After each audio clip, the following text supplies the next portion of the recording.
Welcome to Show U Kare.com. I'm Femi Akinnagbe. I'll be your host for the evening. Today I'll be reading Contemplations on Caring, our newsletter, an edition titled Change Goin Come.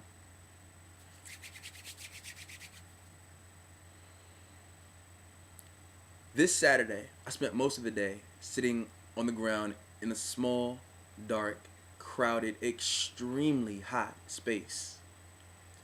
No, a wild Friday night of partying did not culminate in me being taken downtown by the boys in blue.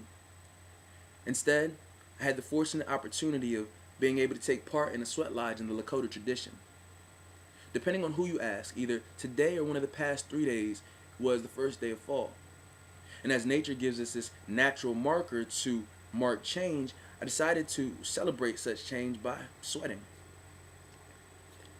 I find it hilarious how something like a sweat lodge can sound so romantic after the fact. In writing this, I was tempted to paint the day with rose-colored glasses and be quite the revisionist. 4 times I had to erase lines that referred to the metaphorical significance and sanctifying effects of dirt in my eyes. While I do believe that the entire ceremony was wondrously spiritual and deeply transformative, in just speaking in physical terms, my body was hot. I mean, I've sweat several times before in the past, but Saturday sweat was by far the most uncomfortable sweat that I've ever taken part of. Truthfully, it wasn't really even the heat. The noted level of discomfort in my body came to me for another reason entirely. I had a lot of time to think about it as I was wiping gnats from my eyes and coughing dirt from my throat. The words changes and transition kept coming up to me, probably because my life at this point is full of them.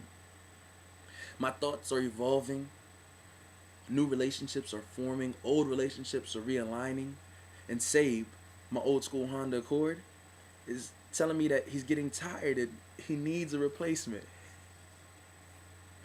Changes are all over my world.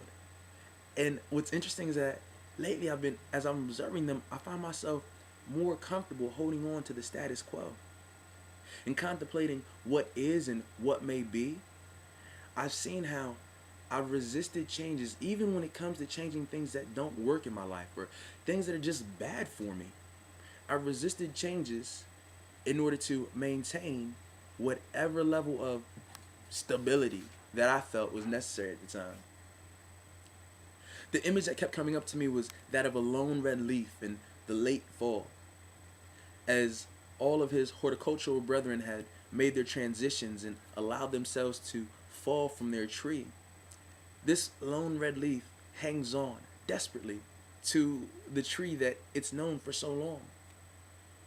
Everyone else is in a field or in the street somewhere and ready to play their part in the continuing cycle of existence. Still, that one red leaf clings desperately, fiercely, and hangs on.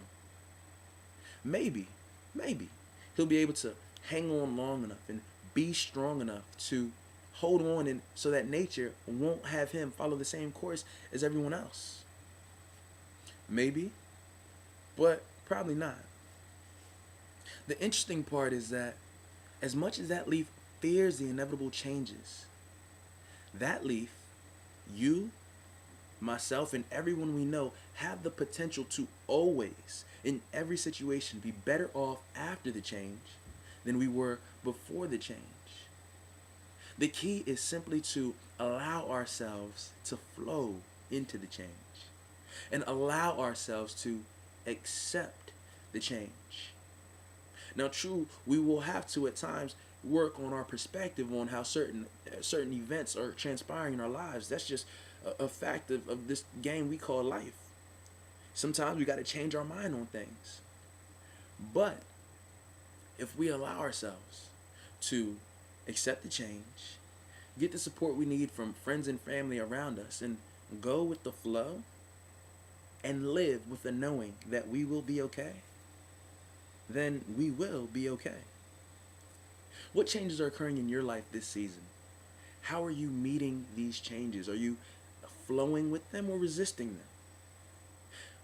Who in your life are you showing you care by helping to support as they go through the changes in their life?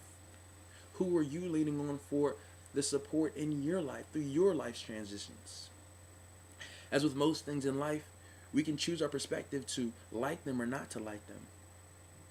But, like Sam Cooke said, change gonna come. Oh, yes it is. That's why I write and I don't sing. I'm Femi Akinnagbe. This is ShowUKare.com, where we turn caring and compassion into action. ShowUKare.com, ShowUKare.com, ShowUKare.com. Join the movement, support the campaign. Thank you for your time.